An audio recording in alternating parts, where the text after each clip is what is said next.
অষ্টম শ্রেণীর বিজ্ঞান বইয়ের ৩য় নম্বর অধ্যায়ে ব্যাকরণ, অভিশ্রবণ ও প্রচ্ছদন অধ্যায়ের এর আগের ক্লাসে তোমাদেরকে দেখানোর চেষ্টা করেছি ব্যাকরণ সম্পর্কে। ব্যাকরণের পরীক্ষণ কীভাবে করতে হয় এটাই দেখানোর চেষ্টা করছি। দ্বিতীয় ক্লাসে তোমাদেরকে দেখানোর চেষ্টা করছি যে অভিশ্রবণ সম্পর্কে। অভিশ্রবণ কি, অভিশ্রবণ এর পরীক্ষণ কীভাবে করতে হয় এটা আমি একটা আলুর মাধ্যমে তোমাদেরকে দেখানোর চেষ্টা করছি। আজকে যে বিষয়টা তোমাদেরকে দেখানোর চেষ্টা করব সেটা হলো যে প্রচ্ছদন। প্রচ্ছদন কি, প্রচ্ছদন কীভাবে তোমাদেরকে দেখাবে আমাদের এখানে শিক্ষার্থী, সেটার মাধ্যমে আমি তোমাদেরকে দেখানোর চেষ্টা করব যে প্রচ্ছদন কি। তো বলো তো প্রচ্ছদন কাকে বলে? যে প্রক্রিয়ায় উদ্ভিদ তার অতিরিক্ত পানি ডালপালা, শাখা প্রশাখা ও ফুলের পাপড়ির মাধ্যমে ছেড়ে দেয় তাকে প্রচ্ছদন বলে। যেমন কচি পাতার মাধ্যমে। কিছুক্ষণ আগে আমরা একটা ব্যবহারিক করেছিলাম।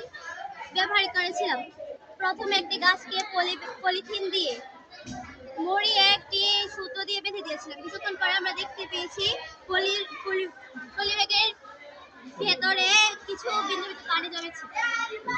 Thank you. আচ্ছা, প্রচ্ছদন কয় প্রকার? প্রচ্ছদন কয় প্রকার? কি কি? 2 নম্বর কিউটিকুলার প্রচ্ছদন, 3 নম্বর লেন্টিকুলার প্রচ্ছদন। কি কি? পত্ররন্ধ্রীয়, 2 নম্বর কিউটিকুলার প্রচ্ছদন, 3 নম্বর লেন্টিকুলার প্রচ্ছদন। আচ্ছা, তোমাদেরকে আমি একটা দেখাই যে প্রচ্ছদন আসলে কি, কিভাবে আমরা দেখব। তো এখানে একটা তোমরা দেখতেছো একটা গাছ রয়েছে। এই যে গাছ, এই গাছটা ফাটলো কেন? এটা কিসের ফলে গাছটা ফাটে? কি বলতে পারবা এই গাছটা কিসের ফলে ফাটে? বনবৃদ্ধির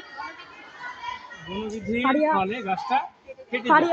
আচ্ছা, একটা জিনিস তোমাদের কাছে প্রশ্ন, যে এই যে ফাটলো এটা হলো যে বনবৃদ্ধির ফলে ফাটল ধরে। যে ফাটলটা ফাটে, এই ফাটল দিয়ে যে পানিটা বের হয় তার নাম কি তোমরা বলতে পারবা?